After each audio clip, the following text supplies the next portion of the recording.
Et voici la belle Hortense Duftin, la marabouteuse des experts. Bonjour Hortense. Bonjour Anna, bonjour tout le monde. Bonjour. Alors, ce mal de dos, vous avez tenté la médecine alternative? Mais carrément, mais peut-être pas les bons. Non, non, parce que valent les médecines alternatives? Ça dépend pour qui, puis ça dépend pourquoi. Si tu es malade, ça sert à rien. En revanche, si tu n'as rien ou si tu es condamné, c'est comme la prière, ça peut pas faire de mal. Non, ça occupe les gens qui se sentent seuls et puis ça donne du boulot aux autres. Moi, j'aurais envie de dire que la médecine alternative complémentaire est à la médecine traditionnelle ce que la voyance est à la psychiatrie. Faut y croire, faites semblant d'y croire et puis vous y croirez comme dirait l'autre. D'ailleurs, ils le disent bien les hypnotiseurs. Ceux qui intellectualisent et qui sont trop dans le contrôle, on peut pas les hypnotiser. Ça marche pas. C'est dingue, on s'en serait douté. Vous intellectualisez trop tout. Non, c'est sûr que ça marche plus sur la personne qui est seule et désespérée, qui a un petit peu d'argent à dépenser. Parce que c'est pas donné tout ça. Alors moi, la semaine dernière, parce que je suis quand même partante pour ce genre d'expérience, j'avais très mal au dos. J'étais, je dois le dire, résignée. Peut-être que certaines douleurs ne peuvent pas se soigner, Léna, qu'il faut prendre sur soi. Et là, Nathalie, ma copine, ma seule amie, me dit « Tout se soigne, Hortense, et ça se soigne encore mieux si tu te soignes avant d'être malade. » Ah bon?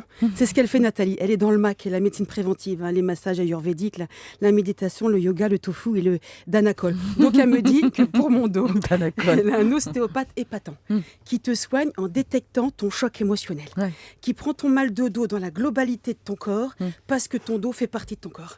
Waouh, j'y suis allée. Là, je suis rentrée dans une autre dimension. Alors le charlatan, le docteur m'a allongée sur une table, tout habillée. Je me suis dit, il doit être très très fort s'il arrive à me manipuler avec mon anorak. Ensuite, il m'a pris le bras, le poignet pour être précise. Il m'a prié de me taire et je crois qu'il a dû s'endormir pendant 20 bonnes minutes. Ah bah oui, si vous parlez, vous le dérangez. À son réveil, il me dit, c'est bon, vous portiez sur votre dos toute la misère du monde, mais maintenant je vous ai soulagé.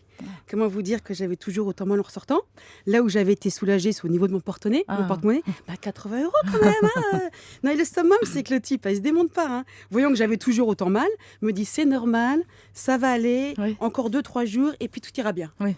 Mais en revanche, il y a un truc qui n'est pas passé non plus, c'est l'impression d'avoir vraiment été prise pour une buse. Ah, ça n'a pas marché, et là, Nathalie me dit qu'elle a trouvé un éthiopathe qui va lui soigner ses petits soucis gynécologiques dus à sa préménopause par la position des mains. On adore.